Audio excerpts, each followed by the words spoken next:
బంగారాన్ని విడిపించి ఆ రోజు ఆన్లైన్ రేటుకే మేము కొంటాం. Sharma gold company. నమస్కారం, వెల్కమ్ టు సుమన్ టీవీ. నేను గీతాంజలి. ప్రస్తుతం మనతో పాటు ఉన్న అతిథి శ్రీ విద్యాపీఠం వ్యవస్థాపకులు. గత 45 సంవత్సరాలుగా శ్రీ విద్యా ఉపాసన చేస్తూ ఎంతో మందికి మంత్రోపదేశం చేసిన గురువుగారు శ్రీ గురు కరుణామయ్య. వారితో మాట్లాడి మరిన్ని విషయాలు తెలుసుకుందాం. గురువుగారితో మాట్లాడదాం. నమస్కారం గురువుగారు. నమస్కారం. సుబ్రహ్మణ్య షష్ఠి అసలు ఆ రోజున పూజ ఏ విధంగా చేసుకోవాలి? సుబ్రహ్మణ్యుడి ఆరాధన అంటే ఇక్కడ ఒక సందేహం, సుబ్రహ్మణ్యుడు అంటే నాగరాజ, కుమారస్వామికి అసలు ఆ పేరు ఎందుకు వచ్చింది? ఆ రోజున ఆయన్ని ఎలా పూజించాలి? వారికి పూజ చేయటం వల్ల కలిగేటువంటి ఫలితం ఏమిటి? వివరించండి. మంచి ప్రశ్న అడిగారు.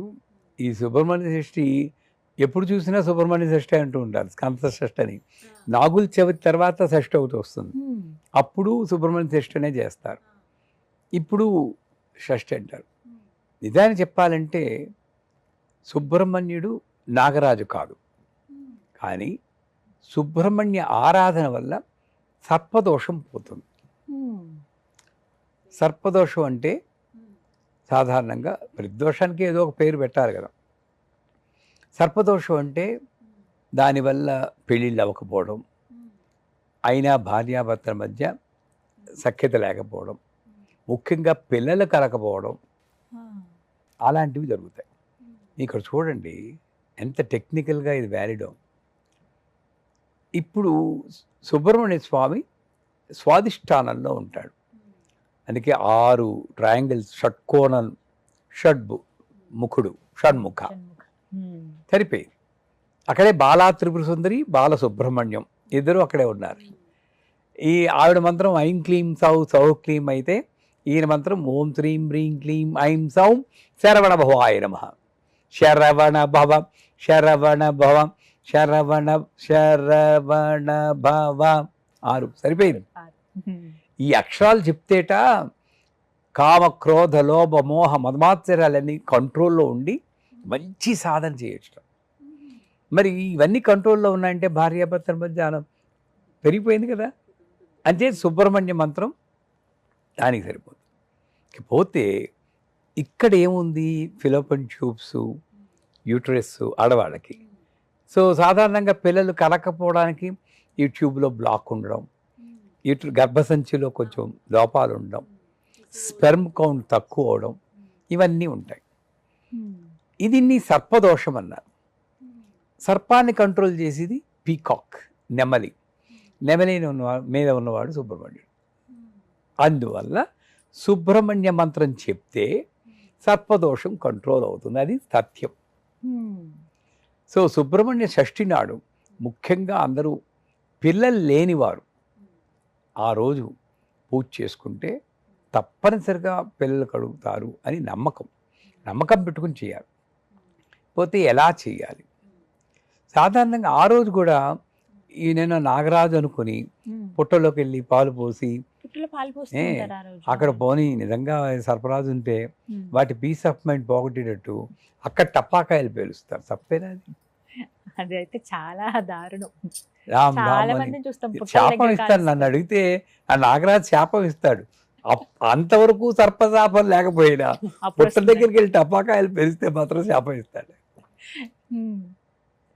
ఇంకా పుట్ట పైన పెట్టాలి, కానీ ఆ పుట్ట లోపల కోడిగుడ్లన్నీ మొత్తం కుక్కేసేసి వాడు పైకి రాకుండా చేసి ఇంత విపరీతంగా చేయకూడదు. అది వేరు, నాగుల చవితి. ఈరోజు కూడా అది చేస్తారు. అలా చేయకుండా సుబ్రహ్మణ్య స్వామికి దధ్యోజనంతో పెడితే మంచిదంటారు. ఆయనకి ఒక మంత్రం ఉంది, చెప్పాను కదా, ఓం శ్రీం హ్రీం క్లీం ఐం సౌం శరవణ భవాయ నమః, లేదా శరవణ భవ అన్న మంత్రం. ఆయనకి సుబ్రహ్మణ్య త్రిశతి అని 300 నామాలు ఉన్నాయి. ఒక్కొక్క 6 అక్షరాలు కదా, ఒక్కొక్క నామానికి 50, ఒక అక్షరానికి 50 చొప్పున 6 50 300 సరిపోయింది. శ్రీం సౌం శరవణ భవ శరచంద్రాయ ప్రభ అని వరుసకి వస్తుంది. నేను రోజు చేస్తాను అది. మనకి దోషాలు ఉన్నా సుబ్రహ్మణ్యం బాలా త్రిపుర సుందరి ఆ రూపంలో అర్చించుకుంటామని. 2 పిల్లల గురించి కూడా కాదు, అది వేరు. సో సుబ్రహ్మణ్య స్వామి యొక్క ఆరాధన ఎలా చేయాలంటే, విగ్రహం మనకు దొరుకుతుంది, చిన్న సైజు విగ్రహం, అది పెట్టుకోవచ్చు. అంటే కుమారస్వామి విగ్రహం.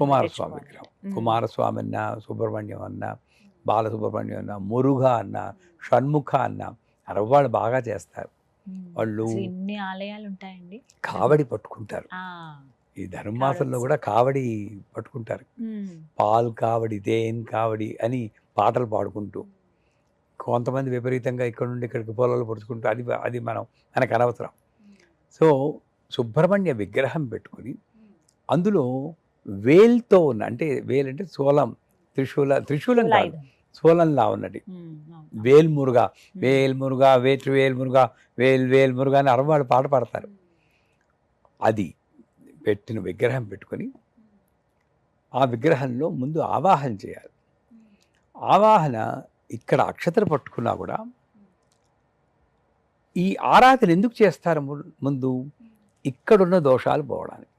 అందుకని ఊపిరి, ఈ బేస్ మజిల్స్, యానస్ మజిల్స్ అంటాం ఇంగ్లీష్లో, ఈ బేస్ మజిల్ని ఇలా పైకి లేపినట్టు పట్టుకొని స్వాదిష్టానాన్ని యాక్టివేట్ చేయాలి ఆ ఊపిరితో చేసి. అప్పుడు ఈ యొక్క భాగం అంతా కూడా యాక్టివేట్ అయినట్టు మనం ఊహించుకుంటూ ఏదో ఒక మంత్రం, శరవణభవో ఓం శ్రీం హ్రీం క్లీం ఐం సోం శరవణభవ అని చెప్పి 6 సార్లు చెప్పాలి.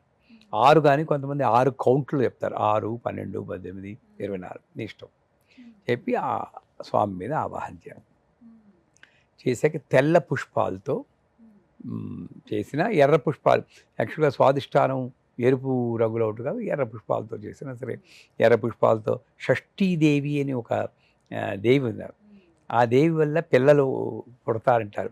సుబ్రహ్మణ్య షష్ఠి కాదు, షష్ఠీదేవిని కూడా తలుచుకుని చేస్తారు. సుబ్రహ్మణ్య షష్ఠి అను, ఆ షష్ఠికి అధిష్టాన దేవత షష్ఠీదేవి. ఆవిడికి ఇందాక చెప్పుకున్నట్టు ఒక ఎర్ర పుష్పం, ఎర్ర పళ్ళు, ఎర్ర వస్త్రాన్ని ధరించి బియ్యపిండి బెల్లంతో కలిపి దాంతో ప్రమిదల్లా చేసి దాంట్లో నెయ్యి వేసి దీపాలు పెడతారు. చాలా ముఖ్యం సుబ్రహ్మణ్య. ఆ రోజునండి ఎన్ని పెట్టాలండి అలా? 16 దీపాలు, 16 జ్యోతులు అంటారు కదా. 16 ఓపిక లేదు, 6 మీ ఇష్టం. 16 జ్యోతులు అంటే మళ్ళీ అక్కడ కూడా ఏంటంటే 16 దేనికి కనెక్ట్ అవుతుంది? చంద్రుడు, చంద్రకళలు 16. సార్ నా మైండ్ కంట్రోల్లో ఉంచిన ఆయన, మైండ్ కంట్రోల్లో ఉంటే 6 అరిషడ్వర్గాలు నాకు కంట్రోల్లో ఉంటాయని 16 జ్యోతులు. పెళ్ళిళ్ళలో కూడా 16 జ్యోతులు పట్టుకొస్తారు. జ్ఞాపకం ఉందా? ఆ పెళ్ళికొడు, మీ పెళ్లి గుర్తు తెచ్చుకోండి ఒకసారి. ఆ జ్యోతులు చాలా ముఖ్యం. ఇంకెప్పుడైనా సందర్భం వస్తే చెప్దాం. అమ్మవారిని, అమ్మాయిని తీసుకొచ్చేటప్పుడు ఏవేం పట్రావాలి అని కూడా నియమం ఉంది. ఎవ్వరూ పాటించడం లేదు ఈ రోజుల్లో. అలా ఎక్కడ అసలు పాత పద్ధతులు వస్తున్నాయి కానీ మరి ఇంత సాంప్రదాయంగా ఎవరు చేయడం. ఇంత సంప్రదాయం అంటే ఇవన్నీ చేస్తే దానివల్ల వచ్చి శక్తి ఈ అమ్మాయి కుటుంబాన్ని రక్షిస్తుందండి. తథ్యం. తప్పకుండా వీటి గురించి మాట్లాడదాం. ఎప్పుడైనా మనకి కుదిరితే వివాహాల్లో గౌరీ పూజ చేసి అమ్మాయిని ఎలా తీసుకురావాలి అని అడిగితే అప్పుడు చెప్తాం. సో ఈ బియ్యపిండి బెల్లం కలిపిన దాంతో దీపాలు పెట్టడం. సుబ్రహ్మణ్య త్రిశతి అని ఇందాక చెప్పింది. స్కంద షష్ఠి కవచం అని ఒకటి ఉంది, అది అరవంలో ఉంటుంది. అదేంటంటే అన్ని కవచాలు ఏమిటి, కవచం అంటే ఏమిటి? గణేష కవచం, మన కవచం, ఇలా ఉంటాయి అన్ని. ఏ కవచమైనా సరే శరీరంలోని అంగముల్లో ఆ యొక్క దేవతని ఆవాహన చేసుకోవడం. షష్ఠియనోకి శరవణ భవనే అని అరవంలో పాడతారు. మీకు జ్ఞాపకం ఉందా? సోలమంగళం సిస్టర్స్ పాడారు, చాలా బాగుంటుంది.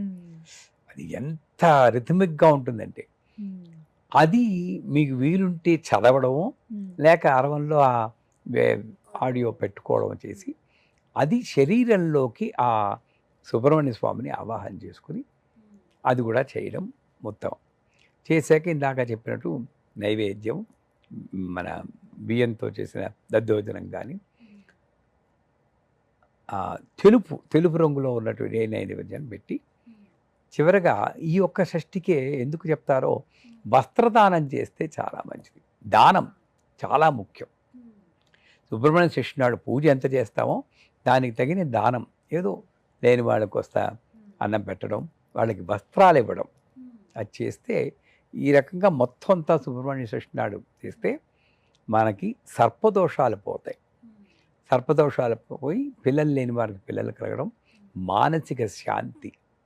అది ఇంకోటి ఏంటంటే ఆధ్యాత్మిక సాధనలో కుండల్ని జాగరణ సాధారణంగా ప్రతి ఒక్కరు కుండల్ని కుండల్ని అంటున్నాం. చెప్తున్నారు ఈ మధ్య. ఇంకా ఆ కుండల్ని అవేకనింగ్, ఓకే. అక్కడ కూడా కుండల్ని అవేకన్ అయితే ఏమవుతుంది అంటే ఈ నూదురు అదిరిపోతుంది, నాకు ఆజ్ఞాచక్రం ఓపెన్ అయిపోయింది అనుకుంటా. బాగా తలనొప్పి వస్తుంది, కాన్సన్ట్రేట్ చేయలేకపోతున్నాం అవన్నీ అని. న్యూరాలజిస్ట్కి వెళ్ళిపోవాలి మనం. దీనికి సంబంధం లేదు, కుండలికి సంబంధం. కుండలిని అవేకన్ అయిందంటే అప్పుడు ఈ స్వాదిష్టానంలో ఉన్న వికారాలని పోయి మీ యొక్క యాటిట్యూడే మారిపోతుందమ్మా. మీరు ఇంకొక గీతాంజలి అయిపోతారు. ఇప్పుడు మంచి గీతాంజలి, అప్పుడు బెస్ట్ గీతాంజలి అవుతారు. అంత మార్పు 100% ఈ సుబ్రహ్మణ్య ఆరాధన వల్ల వస్తుంది. కుండలిని ప్రబోధం అంటే అదే. నాలో అంతవరకు ఉన్న జీవితం వేరు, ఇప్పుడున్న జీవితం వేరు. అటువంటి మార్పుని తేవడానికి కూడా సుబ్బారాయుడు షష్ఠి ఆ అంటారు. రోజున ఆ రోజు చేసుకోవడం మంచిది. నాంది చేసుకుని అసలు ఆ రోజు ఒక రోజు ఏంటమ్మా ఏముంది, ఆయన అష్టోత్తరం చెప్పి రోజు పూజ చేసుకుంటే పోలే. ఇలా పూజ అవకాశం లేని వాళ్ళు ఆ రోజున ఏం చేయాలండి? సుబ్రహ్మణ్య షష్ఠి రోజు మంత్ర జపం మంత్రం. జపం శరవణ భవం శరవణ భవం శరవణ భవం, దాన్ని మించింది లేదు. ఇంకా వీలున్న వాళ్ళు, కాస్త అవకాశం ఉన్నవాళ్ళు తర్పణం అంటారు, సుబ్రహ్మణ్య తర్పణం. మంత్రము ప్లస్ తర్పణం, దానికి సుగంధ జలాలతోటి ఒక సుబ్రహ్మణ్య రూపం చేసుకుని పసుపుతోటి, గంధంతో పసుపుతోటి దానికి తర్పణం చేసుకోవచ్చు. ఇంకా మీకు ఓపిక ఉందా, హోమం చేయక సుబ్రహ్మణ్య హోమం. Sky is the limit. అలాగని ఎక్కువ చేసి మనల్ని మనం ఐరాన పడుకుపోకుండా నేను చెప్పినట్టు సింపుల్గా ఒక చిన్న పూజ చేసుకుని శరవణభవ ఆ రోజంతా అనుకోండి. ఎందుకు రాదు? ఆ సుబ్రహ్మణ్య అనుగ్రహం తప్పనిసరిగా వస్తుంది. మీ మాటే చలో రావాలని కోరుకుంటున్నాం అందరూ. చక్కగా వివరించారండి. నమస్కారం.